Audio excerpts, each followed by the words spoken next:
ഇവിടെയാണ് ടെൻ്റ് അടിച്ചിരിക്കുന്നത്. ഇതെന്താ സംഭവം മനസ്സിലായ? ആരും ഇപ്പം എനിക്ക് മനസ്സിലായില്ല. പക്ഷേ അതിൻ്റെ സെൻറ്ററിൽ ഇംഗ്ലീഷിൽ പറഞ്ഞിട്ടുണ്ടായിരുന്നു, സ്നേഹ സംഗമ യുവ വൃന്ദ ഉച്ചില.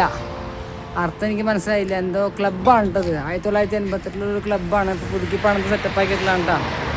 അപ്പോൾ ഇതിൻ്റെ ആൾക്കാരൊക്കെ വന്നു എന്ന് വെച്ച് കഴിഞ്ഞാൽ ഈ ബിൽഡിങ്ങിൻ്റെ മുതലാളി, അതുപോലെ തന്നെ ഇവിടുന്ന് അങ്ങോട്ടുള്ള ബിൽഡിങ്ങുകളുടേക്കും മുതലാളി വന്നിട്ടുണ്ടായിരുന്നു. ഇതാണ് ഹൈവേ. അപ്പോൾ നമ്മളോട് ടെൻ്റ് അടിച്ചോളേക്കും പറഞ്ഞു, കുഴപ്പമൊന്നുമില്ല, സംസാരിച്ചു. ഓണറൊക്കെ അവിടെ നിൽക്കുന്നുണ്ട്. അപ്പോൾ നമ്മൾ ഭക്ഷണം കഴിച്ച് എല്ലാ പരിപാടിയും തീർന്നത്. ബെല്ലേ ഭക്ഷണം കഴിച്ചിട്ട് ബെല്ലേ ഡീ അവള് വാട്ടർ ബോട്ടിൽ കടിച്ച് തിന്നുകൊണ്ട് നിൽക്കണം. ഇപ്പോൾ ആൾ നല്ല ഉഷായി കഴിച്ചു. ഇപ്പോൾ നമ്മൾ ടെൻ്റൊക്കെ സെറ്റാക്കി സൈക്കിളൊക്കെ ലോക്ക് ചെയ്ത് അപ്പോൾ നമ്മൾ ഇനി എടുക്കാൻ പോവാണ്. അപ്പോൾ ഇന്ന് കൂടുതൽ വിശേഷങ്ങൾ പറയാമെന്ന് വെച്ച് കഴിഞ്ഞാൽ നല്ലൊരു കോമഡി ഉണ്ടായി. കോമഡി എൻ്റെ ഈശ്വര ഒന്നും പറയണ്ട. പറയണ ഒരാൾ വന്നിട്ടേ, ഞാനിവിടെ ജയ് ജവാൻ ജയ് കിസാൻ എഴുതിയിട്ടുണ്ടല്ലോ. അപ്പോൾ ഞാൻ എൻ്റെ അടുത്ത് ഹിന്ദിക്കാരൻ വന്ന് ചോദിച്ചു, ഒരു രാജസ്ഥാനിലൊരു ചേട്ടനാ.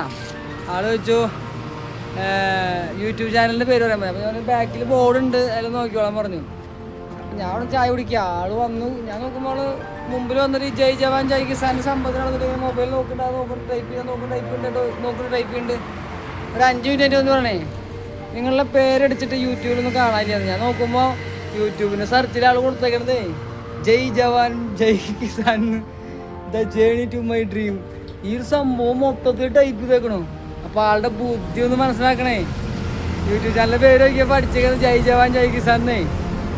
അപ്പോൾ അങ്ങനെ ഒരു സംഭവം ഉണ്ടായി. ഞാൻ ഒന്നും മിണ്ടിയില്ല. ഞാനിത് കട്ട് ചെയ്തിട്ട് ഞാൻ എൻ്റെ പേരടിച്ചു കൊടുത്തു. അപ്പോൾ അങ്ങനെയൊക്കെയാണ് വിശേഷങ്ങൾ. അപ്പോൾ കൂടുതൽ വിശേഷങ്ങളൊക്കെ ആയിട്ട് നാളെ വരാം. അപ്പോൾ ഗുഡ് നൈറ്റ് ഓൾ.